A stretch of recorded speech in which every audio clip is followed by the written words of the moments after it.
Today I'll be giving you the top 5 tips. If you're thinking about moving to Sacramento and you're a first-time home buyer, this video is for you. Congratulations on even taking the first step of considering to buy a home. This is a large purchase and it is not an easy one, so it's best to be informed. So I hope this video gives you some value. If you need more information, please reach out to myself. My number is 916-913-3933. Thank you so much, and I hope that you enjoy the video. Before jumping into the video, my name is Delmar Wood. I'm local to Roseville, Sacramento, California. I love it here. I've moved to Sacramento in 2021 and it is amazing. There's so much things to do in the city. There's so much things for family. You can drive 2 hours to San Francisco. You could drive 2 hours to Lake Tahoe, and just being in the city, it's just filled with hard work and great, incredible people. And Sacramento is an awesome place to be. My goal is to give you valuable insight and tips throughout this video, stuff that you would normally get. I know you're getting advice from friends and family saying, are you thinking about buying? What do you know about buying? But nobody really give you any key information of what it is you should do, what it is you should know. So I want to go ahead and give you some valuable insight that can help you in your home buying process and hopefully give you some guidance that can ease your nerves. Tip number 1, the first thing you should be thinking about doing is getting pre-approved. I know it sounds like it's not a good idea, but it truly is. If you wanted to see homes, yes, you can see homes without being pre-approved, and you can get a general idea from using online calculators to figure out exactly what it is you might be qualified for, but you truly never know unless you talk to a mortgage lender. If you are interested in one, I can connect you with a great mortgage lender. His name is Jeff Compton. I'll put his contact below. If you do reach out to him, let him know I send you. He is awesome. He has been in the business for over 25 years plus, and he can definitely help you with any situation you're going through.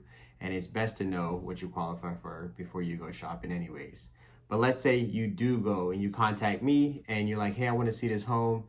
I think it'd be great. No problem. We can make that happen. We can go look at that home. But if you don't have a pre-approved letter, it doesn't make your offer strong to anyone you're trying to buy a home. So if you want to buy that home, now you have to go through the whole process of getting approved. And especially when you're considering getting an FHA loan, the process can be a little bit longer. So you're looking at maybe a week to even get a response back on what you qualify for. So it's better in your interest and everyone's interest to you to know exactly what you pre-approved for, so that at that point you have a letter, you can go out and you can go shopping in your price range and know exactly what you need. Tip number 2, know exactly what it is you're looking for. Yes, you don't know exactly the type of home, but you should have some negotiables and non-negotiables, the things exactly you're looking for. Do you need a long driveway? Do you need at least 2 storage spaces, at least 3 bedrooms? Do you need a big backyard because you have a dog that you need to go back there? These are things you need to consider, and what are you considering giving up, and what you're just not going to make a move on. So have those things in mind. Work with your partner if you have one and you guys are thinking about buying together, and figure out where your list stands and where their list stand, because it might be different and you need to come to a commonality of the things you are going to be looking for, and then based on your budget, where does those items land? So part of understanding your budget is understanding how much it is you have to put down. So if you are familiar with FHA and you did some research before this video, you understand that you have to put 3% down. You could take a simple calculator. I have a handy dandy little 99-cent calculator, but the average home price of a home, let's say at $500,000, the median home price in Sacramento is about $500,000 or $550,000. So we'll use that number and we'll just multiply that by 3%. And then you get $15,000. So if you're thinking about using an FHA loan, you need $15,000 if you were going to buy a $500,000 home. I recommend that you get more than that 3%, because 3% is enough to put the down payment in that home. But there's so much other cost that goes into buying a home. That is part of being pre-approved. So you can be laid out exactly what your cash is to close, so you have exactly the number. Because $15,000 can mean one thing, but you go to get pre-approved and it's $17,000, $18,000. So my rule of thumb to you is, they say 3%, that's a good rule. If you have 5%, then you're looking to be more comfortable throughout this process, because this is your first time buying a home.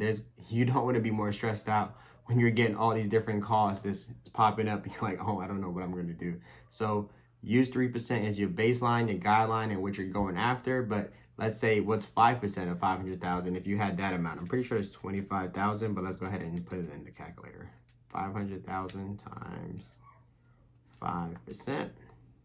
Yep, 25,000. So if you have 25,000, you're gonna feel a lot more comfortable going into this first-time home buying process instead of having 15,000. Tip number 3, you want to do some research in neighborhoods. If you're not from Sacramento, you want to do research in all the different areas and cities surrounding Sacramento, and also the different areas that are in Sacramento. For example, you have Natomas, you have East Sacramento, you have downtown, you have Midtown, you have Land Park, you have Oak Park, you have all these different areas inside Sacramento alone. So if you're thinking about moving in the city, that's one thing. Now, if you're just like, oh, I'm going to be living near Sacramento, there's other cities around: Elk Grove, West Sacramento. Yes, I know it says Sacramento, but it's its own city. West Sacramento, Rancho Cordova, Roseville, Rockland, Lincoln. There's so many other cities surrounding Sacramento that people live and commute into Sacramento to work. So you have those options as well. So do research in different neighborhoods and where you might want to live. So the other part of that research is understanding the importance of school. That can be one of your non-negotiables. Like, I need my kids that are going to high school to go to at least this rate in high school. That might be a non-negotiable for you. So these are things you need to have written down, knowing, so that way when you go into the process, you can find homes that matches your need.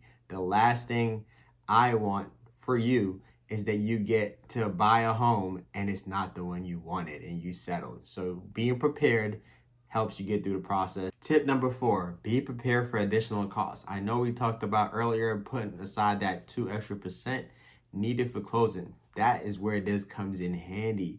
There's so much cost that goes into buying a home that you don't even know about. All you hear is 3%, 3%, 3%, which is fantastic.